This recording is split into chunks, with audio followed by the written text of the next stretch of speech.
Charlie Geshechter has given me a wonderful piece of advice.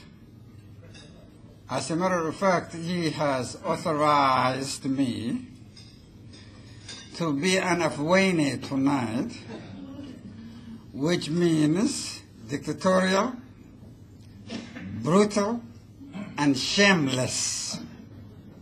I'm going to be shameless in what I'm about to say. Those of you who have not been invited on a gratis basis, our Eritrean brethren, and let me put a caveat on that, they have nothing to do with Isaias Afewerki's fishing in the troubled waters of Somalia. First, the eminent Professor Haile Selassie, would you please rise so the audience can see you?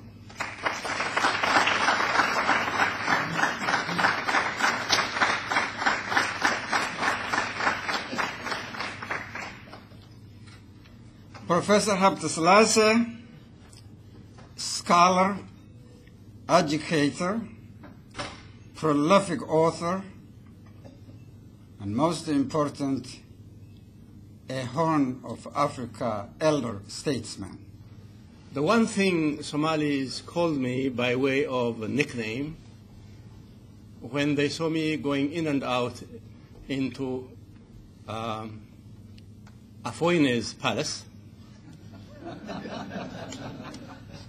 was his Inan Layal. Someone asked me, you must be an Inan Layal, because we see you going in and out.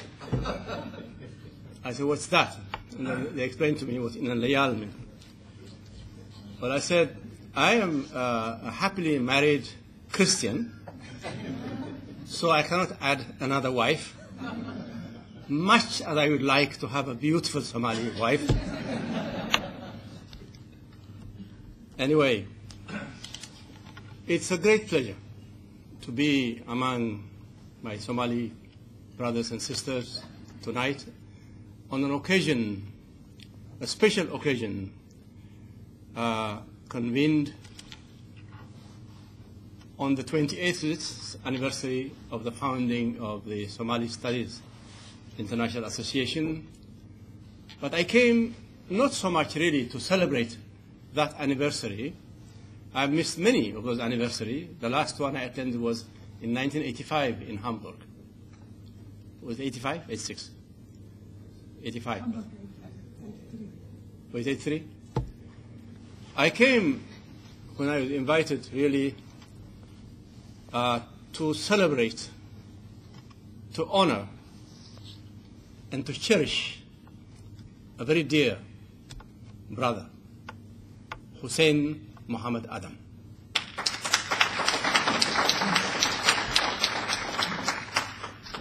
Hussein, when he was younger, energetic, somewhat aggressive at times, as he himself, I'm sure, will admit, including to women at times,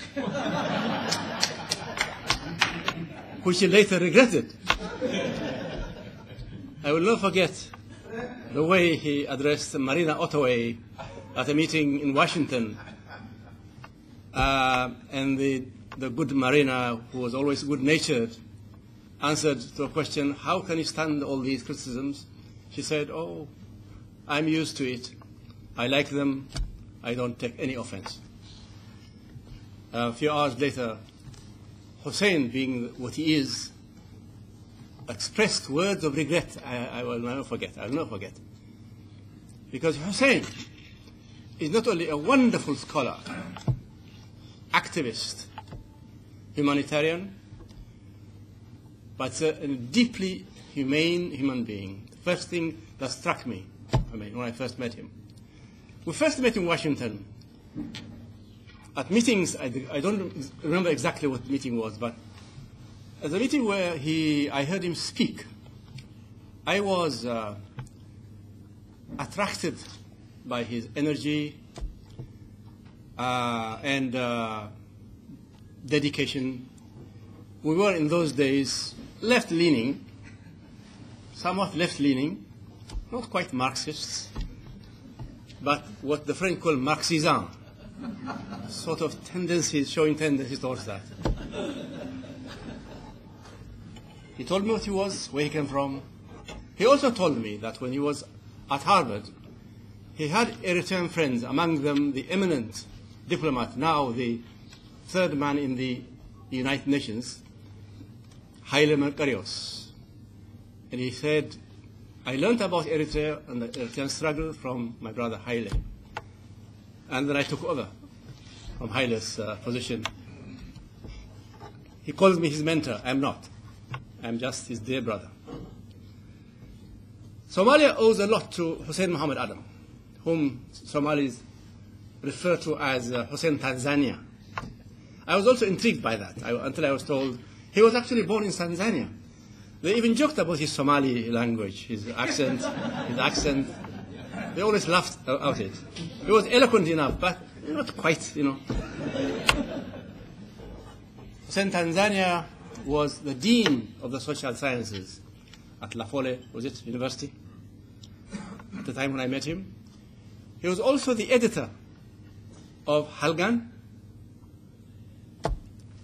the party newspaper, and he wrote a wonderful piece on the roles of the Somali language in the Somali political system. The founding of the association which we are celebrating this week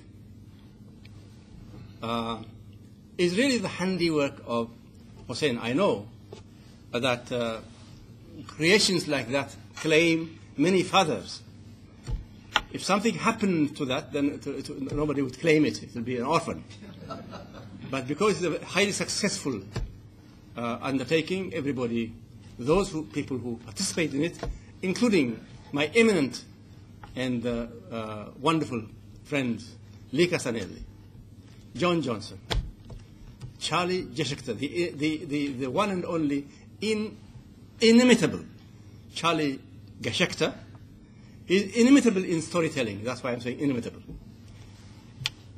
There were I.M. Lewis, legendary I.M. Lewis, and Gush Andreevsky, and others. But the leading light, the guiding light, was Hussein Muhammad Adam. We owe him a debt of gratitude, because this association has played a key role in publicizing Somalia and Somali studies, in getting people together to understand Somalia. And as far as I'm concerned, he got me to become more deeply interested in Somalia. Having been mayor of Harar in my earlier incarnation, I had known, of course, Somalis and Somalia from the Jijiga side. Faisal Roble here and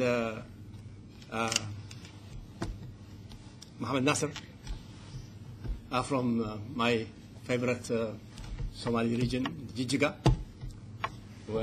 Western Somalia or Ogaden. So I did know something about the Somali issues, Somali studies. But my introduction to Somalia through Hussein deepened it, and I am indebted for that. The little that I know about Somalia is owed to him.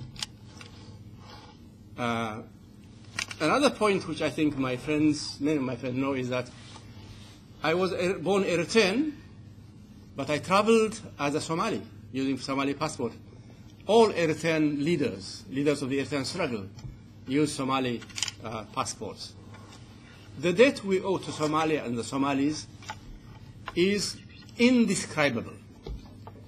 The way that some Eritrean leaders are paying that debt is not the way I would pay it. Absolutely not. Somalia and the Somali people do not deserve the ICU or the FTG.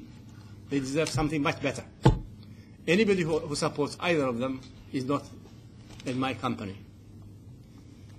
My last words tonight are to call upon all Somali scholars, outstanding scholars like Ahmed Samatar, those of you who heard him speak the other day, and of course Saeed Samatar, these outstanding scholars, have made tremendous contribution. But much is expected from you, my brothers. Much more is expected from you now that Somalia, and indeed the whole Horn of Africa, is in trouble.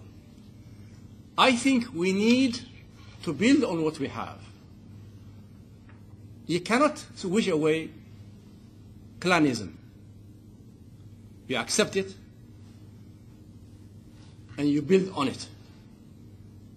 If I'm from clan A, you are from clan B, another one is from C, we get together and create a supra-clan association and to tackle issues of human rights, issues of development, issues of reconciliation, of which much is needed.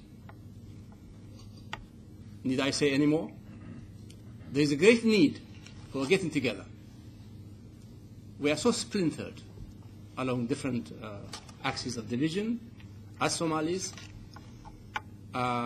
The large presence of Somalis, Samatar was asking me the question, what do you think of this tremendous exodus of Somalis and the presence here in the United States and in North America and in Europe?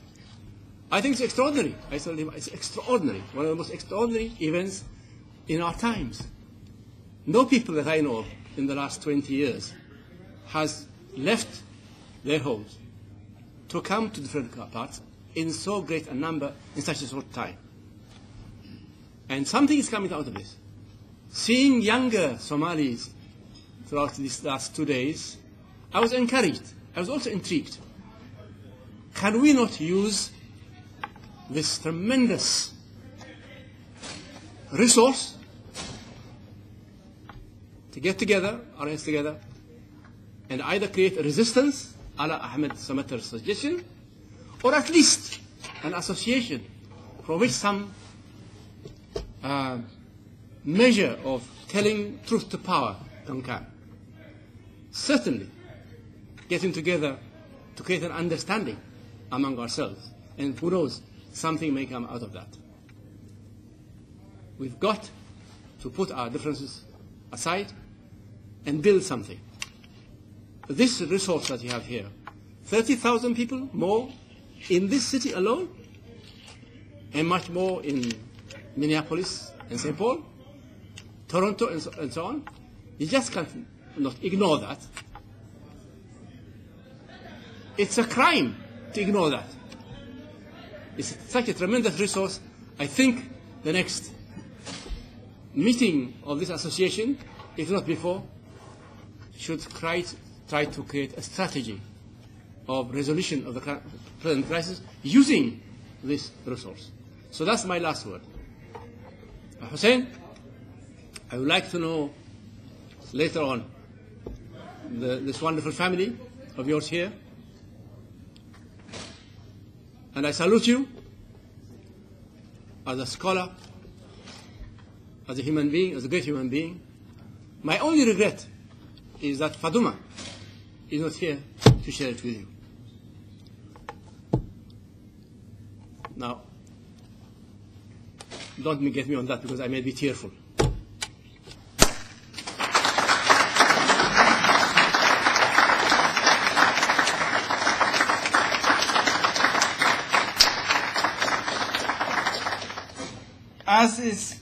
As it is his habit, Brackett has stolen the thunder from me. And he uses the phrase, much is expected of you, with a challenging remark, as well as humbling.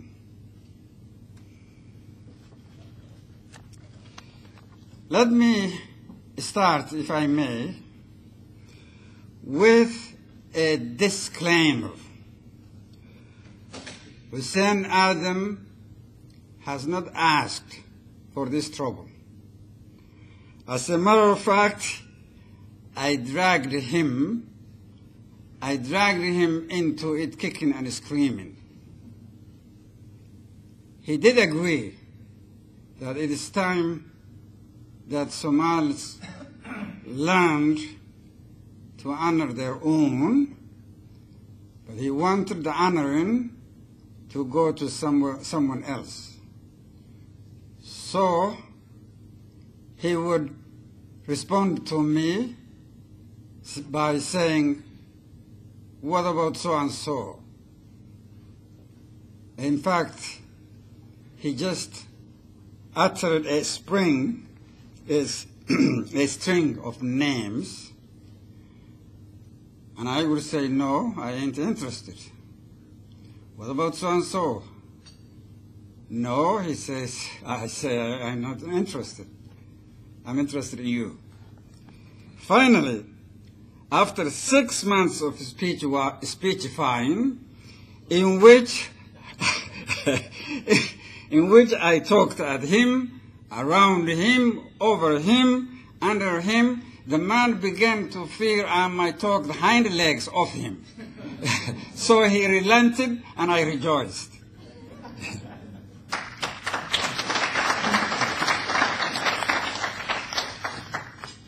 And the master of Somali proverbs is here, Georgi Kapchidis, and I'm a little nervous.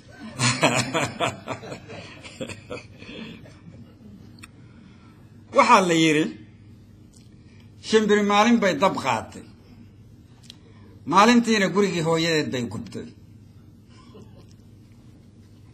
Translation: once upon a time, a bird tried to help to do something good for her mother by offering to transport the fire for the family, and she ended up burning down her mother's house. By analogy, this is the first time ever I have tried to do something good and Hussein, I hope I don't end up burning down your house.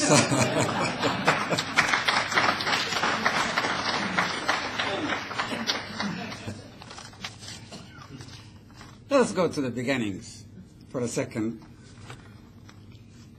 In the lush green valley, on the foothills of Mount Meru, 50 miles away from Hemingway's Kilimanjaro, in the Tanzanian city of Arusha, in April 1943, a baby was born of a Somali father from Hargeisa and a mother with a mixed pedigree of a Maasai woman and an Indian Muslim.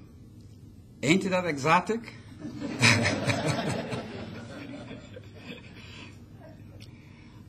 According to my passport, and I say according to passport because nobody knows the year of my birth, I was born among the camels, and camels do not keep records.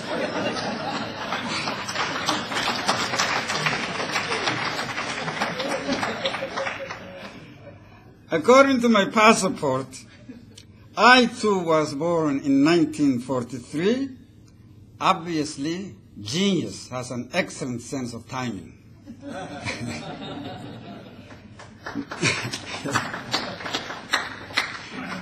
1943 heralded the birth of two stars.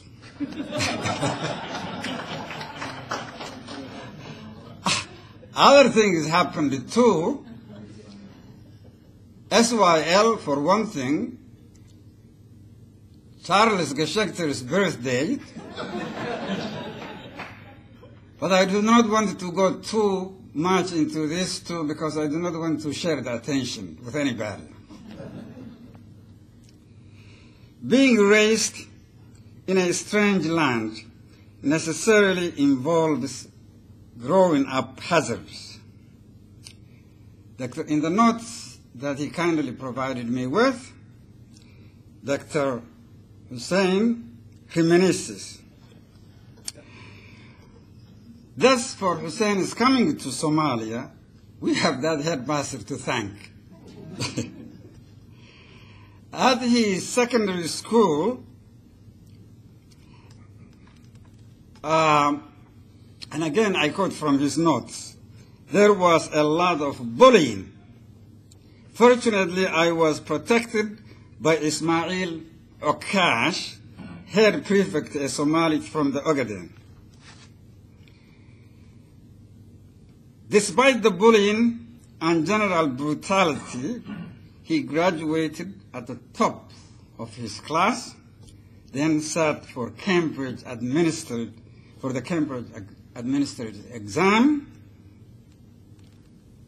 As a result, on account of that impressive scholastic achievement, a letter came one day from out of the blue, and lo and behold, it contained an offer of a scholarship to Princeton University.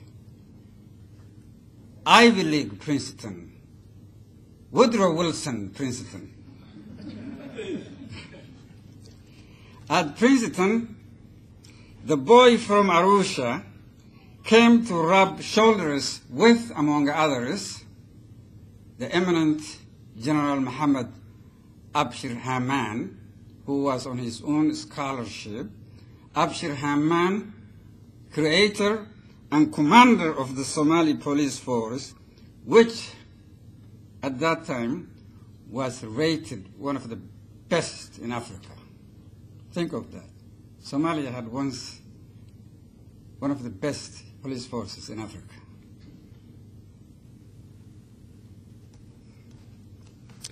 The rest is history.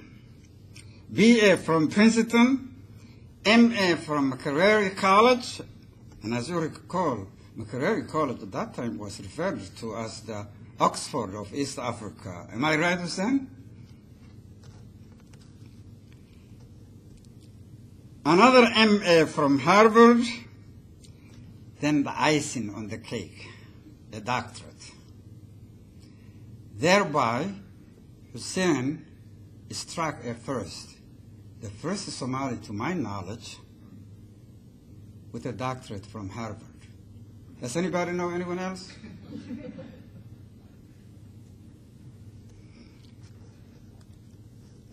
The topic of his dissertation, the social and political thought of Frantz Fanon. You remember Fanon? The intellectual titan in 20th century African thought. Dr. Adams' professional career is too vast to recount, but a few highlights.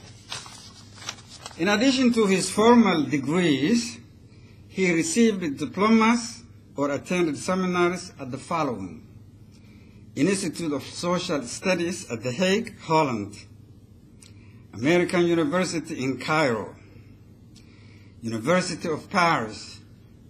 By the way, I did not know that you also got mixed up with the French. And are French speaking.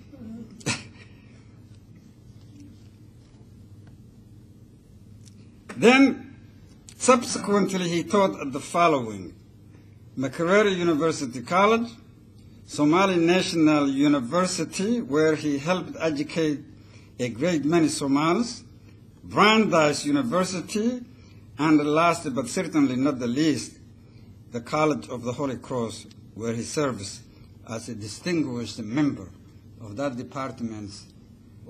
university's Department of Political Science. Impressive scholarly output too. Author, co-author, or editor of, by my count, 9 books, the latest just hot off the press from Red Sea Press. Kassam, you have the book on display. Buy the book. I got my copy. It's in here. Entitled From Tyranny to Anarchy, the Somali Experience. Scores of essays in learned journals. Book chapters galore. Awesome. Dr. Adams' academic honors and awards are equally too numerous to recount. I will not even bother to go there. Hussein officially migrated to his beloved Somalia in 1974, where he began a new life in a new country. As it turned out, beloved Somalia was not always kind to him. During the long reign of Muhammad Siad Barre, he was repeatedly passed over for government positions worthy of his stature. Repeatedly, year after year, illiterates were appointed to choice ministerial posts on account of their ethnic connections, while the Harvard done looked on. If that jackal that went by the name of Siad Barre had a drop of patriotism in his blood, he would have, at a minimum, appointed Hussein as ambassador plenipotentiary to the 3 East African countries of Uganda, Tanzania, and Kenya. With his native Swahili, exceptionally high learning, and urbane manners, diplomatically, he would have run circles around the blood Abyssinians, and Somalia might have been saved from the fate that was to befall her. If there ever was a man with grounds for grievances, it is Hussein. But he took it all in stride, with grace and without bitterness or grudges. And that, ladies and gentlemen, bespeaks character, backbone. It is the distinguishing mark of a noble substance.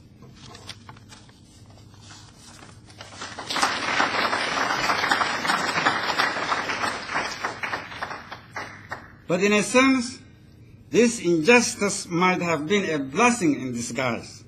If he had gotten embroiled in the political world, he would have been lost to the world of Somali education, where many have learned from his giving nature. He gave much and received little in return. By the way, lest some of you think that I am given to singing panegyrics, may I remind you that Hussein and I have had a few guerrilla skirmishes, which on occasion flared up into veritable sniping. He once called me an opportunist. I won't tell you what I called him in return, to return the favor.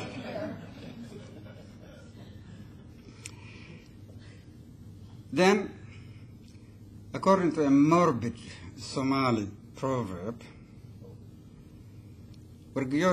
translate grammar mahdan. According to a morbid Somali proverb, adunku madami budashe. The world, help me out, the world. Hold on.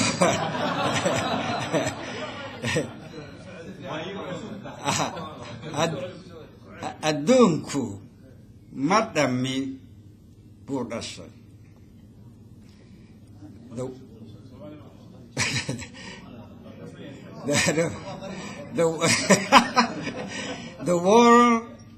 The world was was born with imperfections. Hussein was going from success to success, living the dream life, what the Italians call la vita dolce.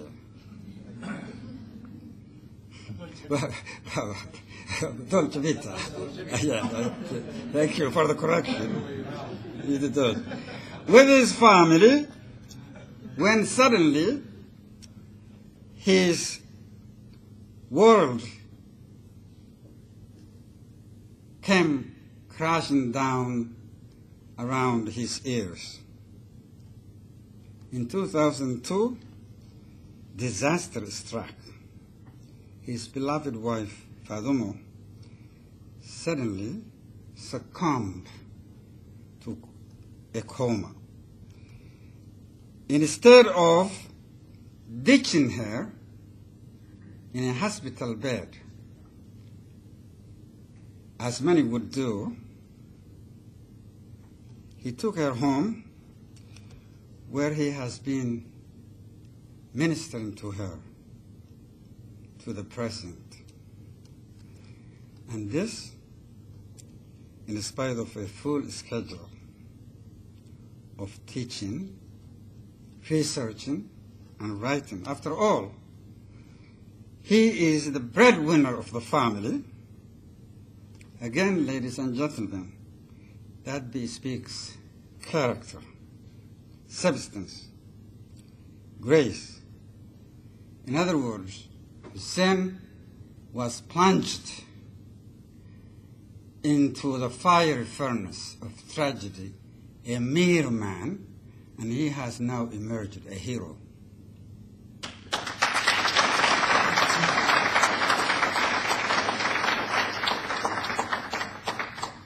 And as the English bard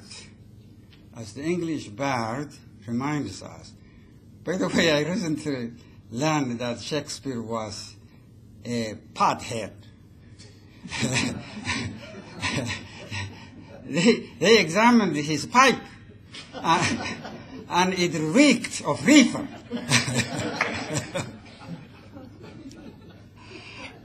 As the English bard reminds us, some men are born great.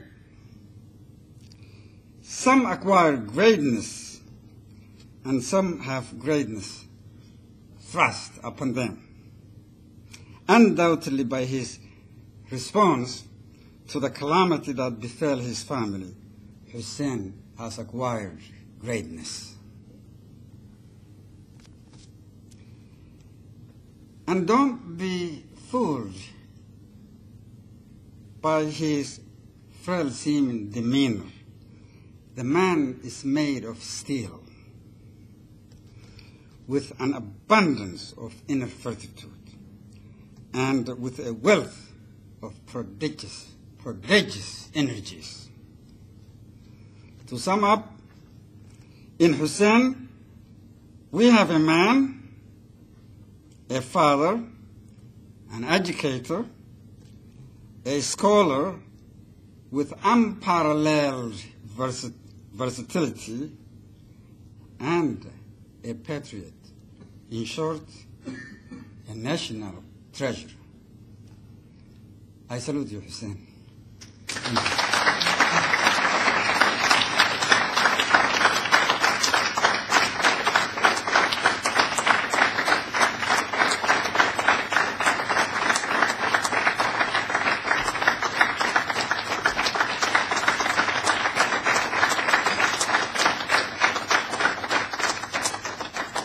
Please rise now. Please be seated. Hussein, rise, please, to receive a token, a certificate of appreciation, which I offer on behalf of the Somali Studies International Association and on behalf of all your friends.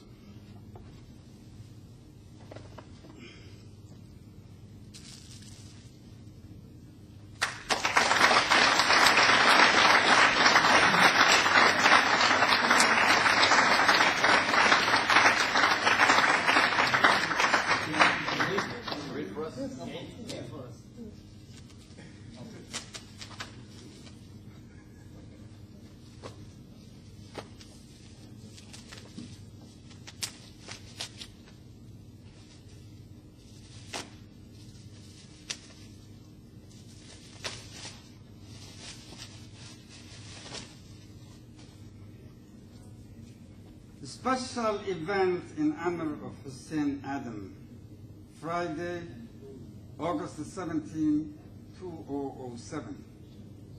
The Somali Studies International Association is pleased to offer you this token of appreciation in grateful recognition of your patriotic contribution to Somali national life and in respectful observance of your role as the founding father of the SSIA.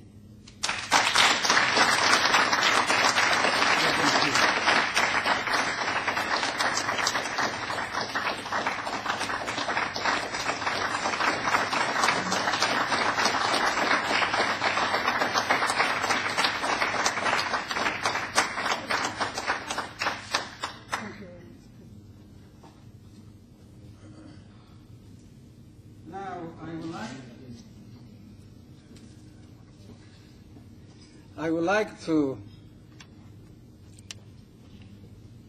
invite members of the audience, if any, want to make a few remarks in the way of a...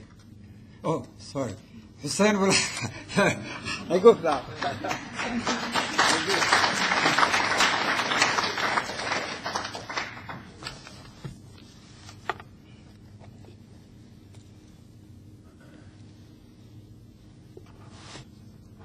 I am honored, I am overwhelmed,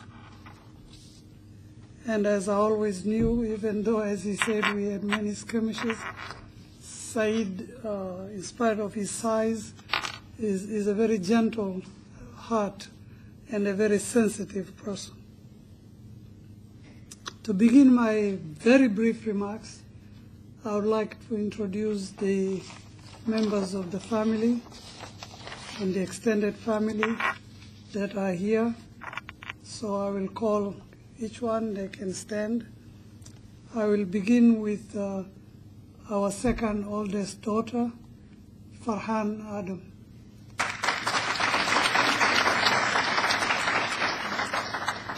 Farhan is a school teacher in Boston. I would also like to introduce with her husband, Mohammed Sudi.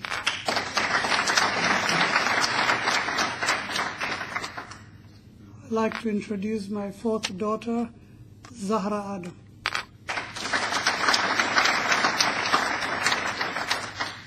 Now I'd like to introduce the oldest son in the family, Guled Adam.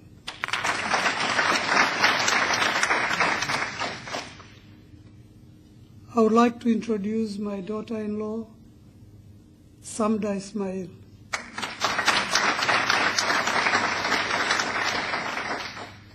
I'd like to introduce Samda's brother, Abdi Fatah Ismail.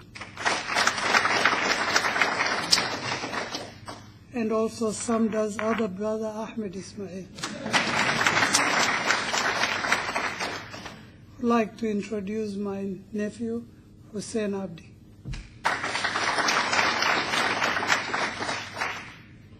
I would like to introduce my niece, Nima Timir.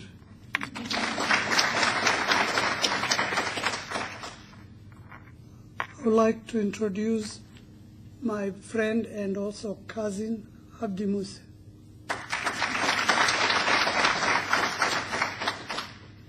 And finally, and with all respect, I would like to introduce Guled's mother-in-law, Amina Mohammed.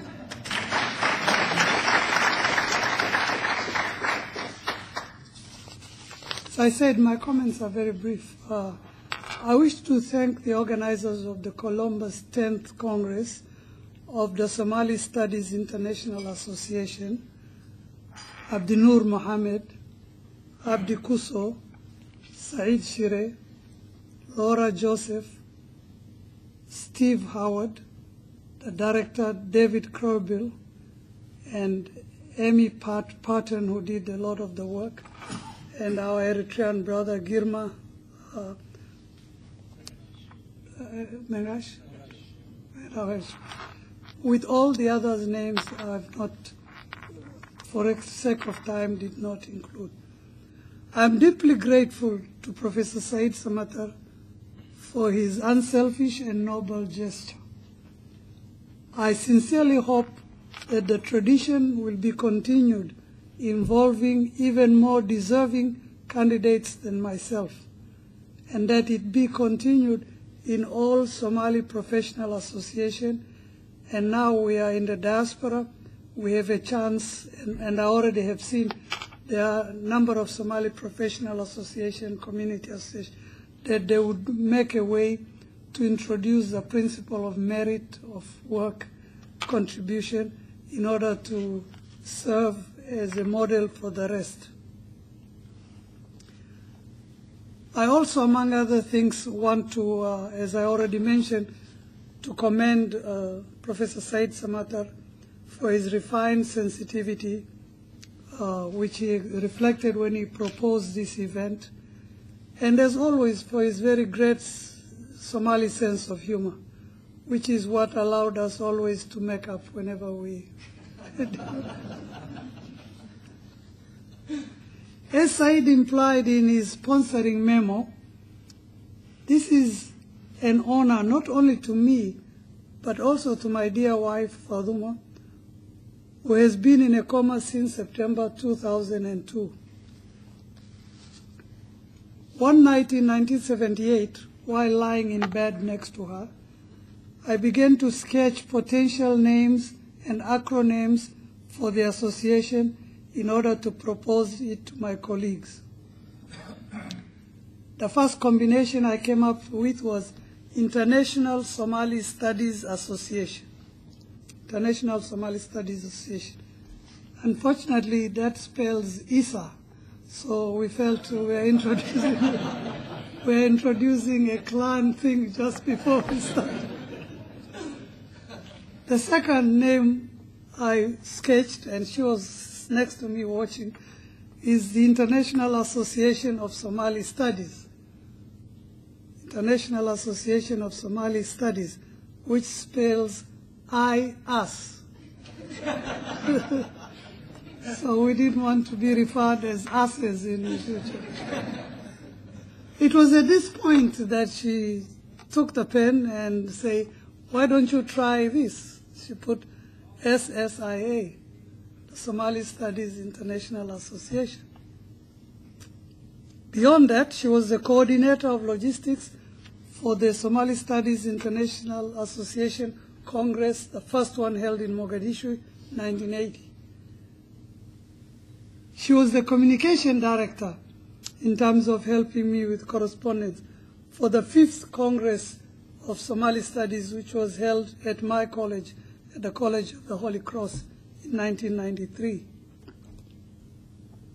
And she has played a supporting role, especially with emails, in most of the congresses, all of the congresses that I've been involved. And memory is not always correct. But I wish to pay tribute in this collective effort to the founding and veteran members of the association, and to those who coordinated previous and, of course, the present Congress and the coming one in Djibouti. I'd like to pay tribute to my good friend and coordinator of the first Congress with me, Professor Charles Geschekter.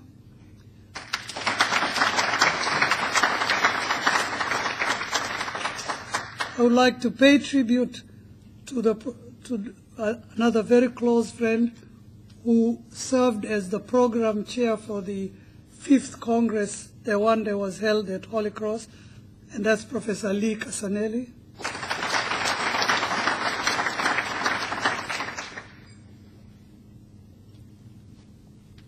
I would like to pay tribute, if he's here, but even if he's not, the person who gave us the first legalization of the association, the lawyer Martin Gensglass.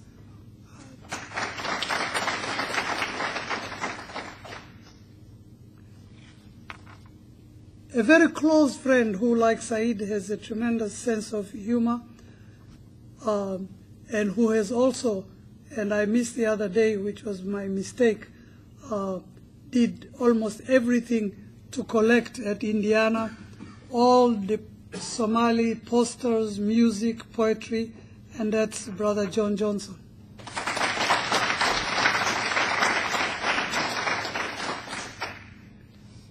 I'd like to pay tribute to my brother, also very gentle, like Said, Mohammed Mukhtar.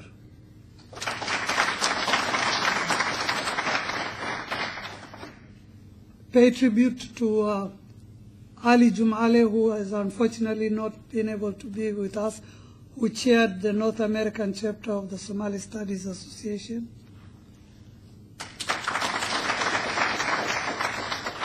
I'd like to pay tribute to Ahmed Samatar, who was the first to chair the North American Association of Somali Studies.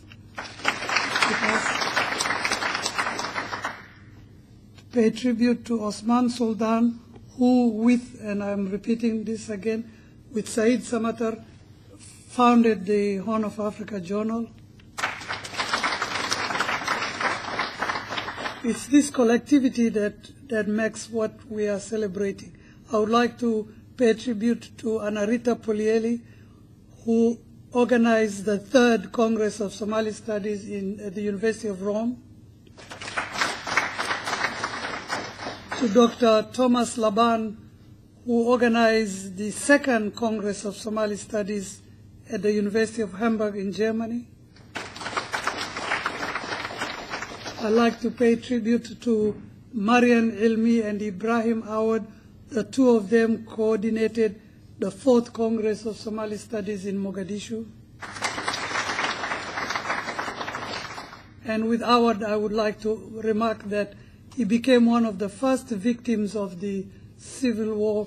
He and his group were trying to run when Siad fell towards the Kenyan border, and he was shot unnecessarily because he belonged to the wrong tribe, the real tragedy of Somali society until today. I'd like to pay tribute to the organizer of the 6th Congress of Somali Studies in Berlin, Dr. Jansen. And also pay tribute to the organizer of the 7th Congress of Somali Studies in Toronto, Canada.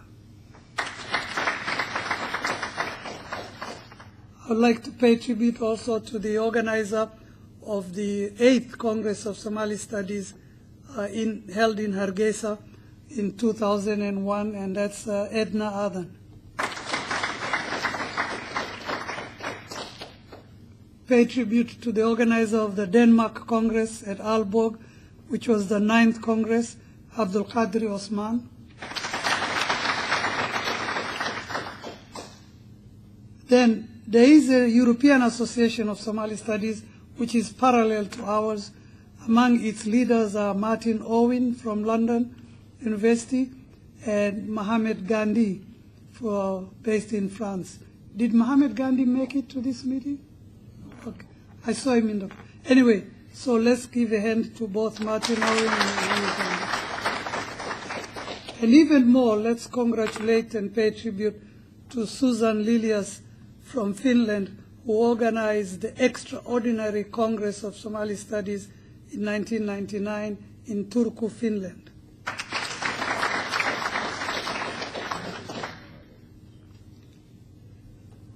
I wish to bring in here again and pay tribute to Bereket Haile Selassie, being the first really from the Horn of Africa to join the Somali Studies and to remain an active member of it.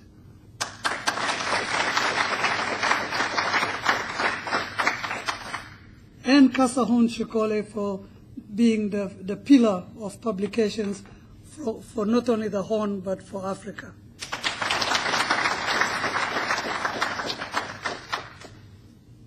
And I want again to pay special tribute and let it go to the editor-publishers of 2 distinguished Somali studies journals, whose presence helps to round the profile of Somali studies by giving us an academic side. because as an association we were never able to produce the journals. It was done by the efforts of the individuals who are key members of Somali Studies, and that is the Horn of Africa Journal with Said Samatar, and the distinguished journal Bildan, founded and run by Ahmed Samatar. Let me also at this point want to thank deeply Ahmed Samatar for convening the panel on me, which is a bit like the precursor to what we have tonight, at your time and patience, and thank you very much.